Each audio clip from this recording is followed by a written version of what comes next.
This video gives the working model and simulation of complex floating point multiplier.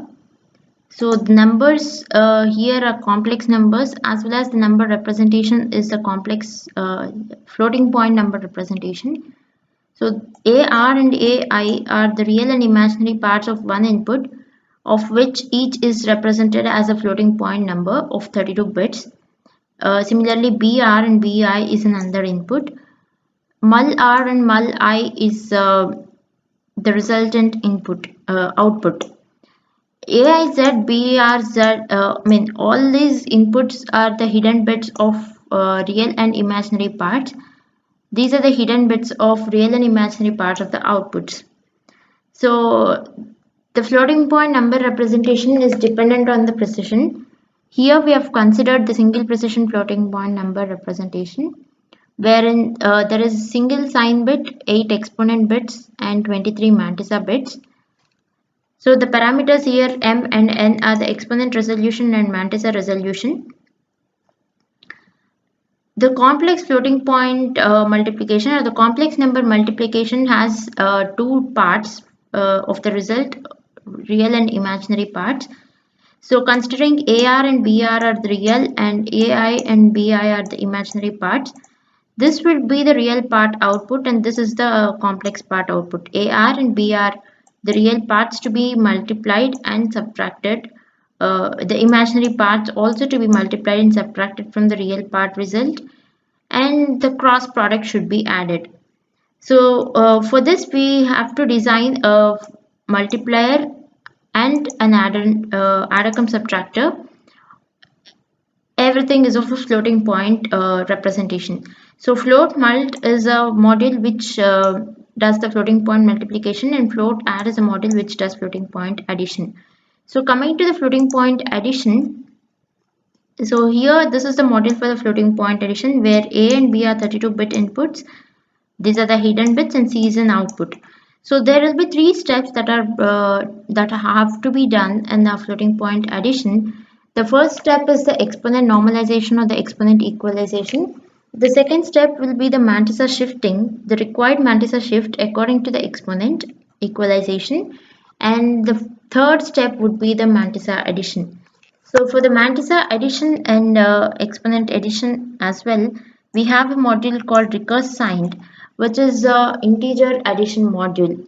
This integer addition module is again based on parallel prefix structures, wherein we have the kill, generate, propagate stages and parallel prefix tree. Coming to the floating point multiplication, the floating point multiplication has two major steps. One is the mantissa multiplication and the second is the exponent normalization. So multiplier signed is the integer multiplier wherein the valid structure multiplier is being used. So recurse 3 signed is again an adder cum subtractor, which is required for the exponent normalization. So now let us look into the test bench of this complex floating point multiplier. So these are all the submodules required for the complex floating point multiplier. This is the instantiation of the top module. The inputs given here are in this way, wherein I have taken a separate inputs for sine, exponent and mantissa for the clear understanding, wherein the 31st bit is a sine, 30 to 23rd bits of both inputs were exponents, and these are the mantissa bits. This is for the real input and this is for the imaginary input. Again, I have kept the real inputs the same and then I have changed the imaginary inputs. So now we have two sets of inputs. At time 0, we have these inputs given. The result should be this, and at time 5, the real parts remains the same and the imaginary parts are changed. So we need to get this output. So we'll check this in a couple of minutes in the waveform viewer. For that, we need to have a value change dump file, and to monitor the outputs on the command window, we have draw the monitor. And now let us start simulating it. So the first step, will open the same file, same folder where the file is located. The simulation can be done using the Icarus Verilog tool. The command here is iverilog, and I'll be specifying the version of Verilog. And since I have given all the submodules to be included over there, I'll just give the name of the test bench. So now to view the outputs, we have the command vvpa.out. Here we can clearly see that these are the sign bits, these are the exponent bits, and these are the mantissa bits of the inputs, of real part of the inputs, and these are the outputs of the real parts of the output. Similarly, we have two sets of inputs and two sets of outputs. So let us view this in a waveform view, which would be more clearer.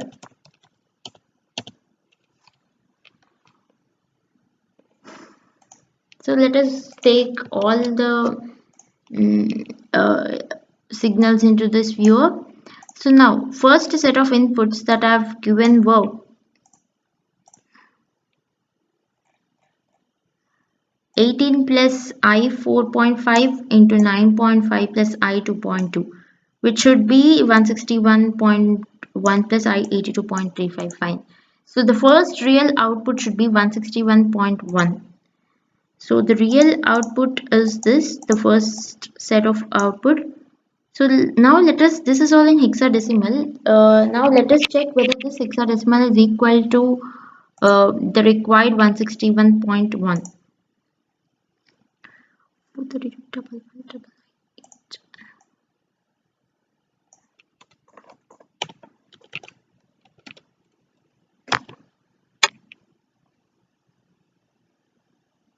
Yes, here it goes. It is 161.1.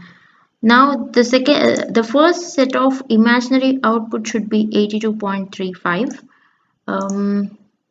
First set of imaginary output should be 82.35, which is 42A4B333. 42A4B333. Yes, it is 82.4. And now the second set of real part of the output should be 12.6. So now let's go to the second cycle, and the real part should be 12.6. This is 414,999A0. 414,999A0. This is 12.6, and the second set of imaginary output should be 338.6. So yes, this is the second set of imaginary output. It is 438A94CCC.